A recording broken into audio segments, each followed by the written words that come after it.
नमस्कार, आप देख रहे हैं राजस्थान मरू उड़ान गांव ढाणी से शहर तक। आज के मुख्य समाचार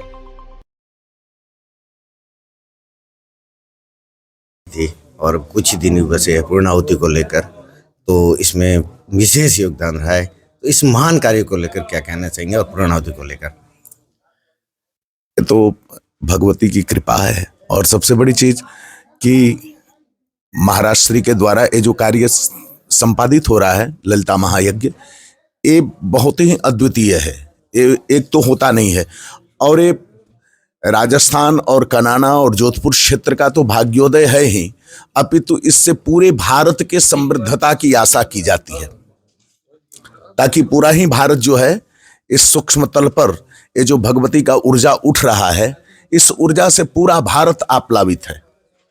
और सबसे बड़ी चीज है कि भगवती की महिमा, तो कहा गया है कि केवल ललिता के स्मरण मात्र से ही जीवन में लालित्य का प्रादुर्भाव हो जाता है और आनंद की प्राप्ति होती है। और इतना बड़ा यज्ञ, ये जो यज्ञ हो रहा है ये अद्वितीय है, ऐसा होता नहीं है। इसलिए कि सहस्त्रकुंडी और ललिता याग ये जो है बहुत ही कम होता है। अगर कहीं हुआ हो तो हुआ हो, मैंने नहीं सुना है कि इतना बड़ा बृहद यज्ञ जो है ललिता याग हुआ हो कहीं पर भी। तो ये भारत का भी सौभाग्य है और इस क्षेत्र का तो सौभाग्य है ही, अपितु जो यहाँ पर देवस्वरूप ऋषि महर्षि पधार रहे हैं, इनका भी बहुत बड़ी योगदान है इस यज्ञ में। और सबसे बड़ी चीज है कि आपने कहा कि ललिता, तो ललिता श्री की देवी है। भगवती के उपासना से सब कुछ मिल जाता है। जत्रास्ति भोगो नहीं तत्र मोक्षः, अजत्रास्ति मोक्षो नहीं तत्र भोगः, श्री सुंदरी सेवन तत्पराणाम भोग्यश्च मोक्षश्च करस्थ नित्यम। जो व्यक्ति इनकी उपासना करता है या इनकी सानिध्यता को प्राप्त करता है, ऐसा हमारे शास्त्रों में कहा गया कि उसके कर में ही, उसके हाथों में ही भोग और मोक्ष दोनों ही निवास करते हैं। और ये सांवत्सरिक जो हम लोग चैत्र षष्ठी शुक्ल पक्ष षष्ठी को आरंभ किए थे, वो इस 2026 में चैत्र शुक्ल पक्ष षष्ठी को इसका पूर्णाहुति है और भगवती मां सरस्वती का यहाँ पर प्रतिष्ठा है। और ये संयोग की बात है कि भगवती ललिता और सरस्वती एक ही अंगभूत देवता हैं, दो। ये श्री तो देते ही हैं, यश देती हैं, कीर्ति देती हैं, ज्ञान भी देती हैं।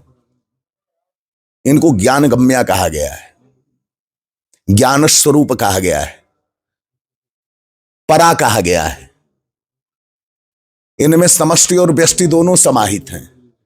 ये तंत्र रूपा हैं, वेद रूपा हैं, आगम इनसे निश्रित होता है। और भगवान नारायण के 10 अवतारों को ये स्वयं अपने से प्रकट करती हैं। करांगुली नखोत्पन्न नारायण दशाकृति, केवल नख के स्फुरण मात्र से नारायण के 10 अवतारों की उत्पत्ति होती है। तो ये बहुत विराट, बहुत ही विशाल इनकी महिमा है, उसको कहा नहीं जा सकता, उसको वर्णित नहीं किया जा सकता। लेकिन हाँ, ये है कि इनके उपासना से सारे लोगों को, जो भी यहाँ भक्त उपस्थित हैं, जो आने वाले हैं, उस सभी लोगों को इसका लाभ है और पूरे भारत को लाभ है। इसलिए कि महाराज जी ने जिस समय संकल्प किया था, प्रथम संकल्प जब हुआ और श्री चक्र का स्थापन हुआ, तो उस समय महाराज जी ने एक ही संकल्प किया, सर्वे भवन्तु सुखिनः सर्वे सन्तु निरामया सर्वे भद्राणि पश्यन्तु मां कश्चित् दुःख भाग भवेत्। तो ये बहुत बड़ी चीज है।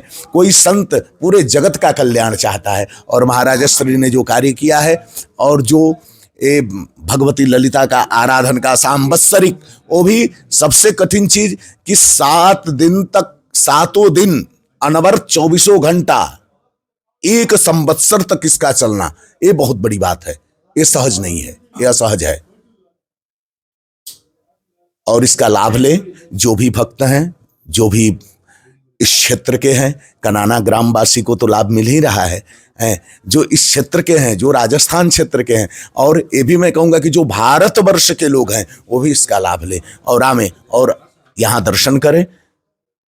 और भगवती से प्रार्थना करें कि इस जगत में शांति व्याप्त हो, सभी लोग वैमनस्य को छोड़कर और शांति पूर्वक प्रेम पूर्वक रहें, सबका आपस में एक आनंद भाव हो और भगवती के प्रति उनकी श्रद्धा हो और अपने में भी उनकी श्रद्धा हो। मैं यही कहूँगा। और सबसे बड़ी चीज कि इस यज्ञ के पूर्णाहुति में अवश्य भाग लें, इसलिए कि अद्वितीय है। इसका साक्षी बनना भी बहुत बड़ी बात है। कभी कभी कुछ ऐसी चीजें होती हैं जिसका साक्षी भी आदमी बन जाए तो बहुत बड़ी चीज होती है। तो इस साक्षी भी अगर बन जाओ यहां आके तो उसके भाग्योदय है। इसलिए अवश्य पधारें और इस ललिता याग का आनंद लें। इसलिए कि ललिता का अर्थ होता है लालित्य, आनंद, और मात्र स्पर्श मात्र से ही आनंद की अनुभूति होती है। ये है ललिता। इनके गुणगान को नहीं किया जा सकता। इनका गुणगान बहुत ही विराट है, एक छोटे से शब्द में समाहित नहीं हो सकता है, ये शून्य में समाहित हो सकता है। इसलिए भगवती से मैं यही प्रार्थना करूंगा कि सभी लोगों को आनंद में रखे, सभी लोगों को सुख दें और सारे लोग यहाँ पधारें, अपने अपने इष्ट का, अपने अपने देवताओं का स्मरण करते हुए यहाँ अवश्य पधारें और भगवती का दर्शन अवश्य करें और मूर्ति प्राण प्रतिष्ठा में भी अवश्य भाग लें, इसके भागीदार बने।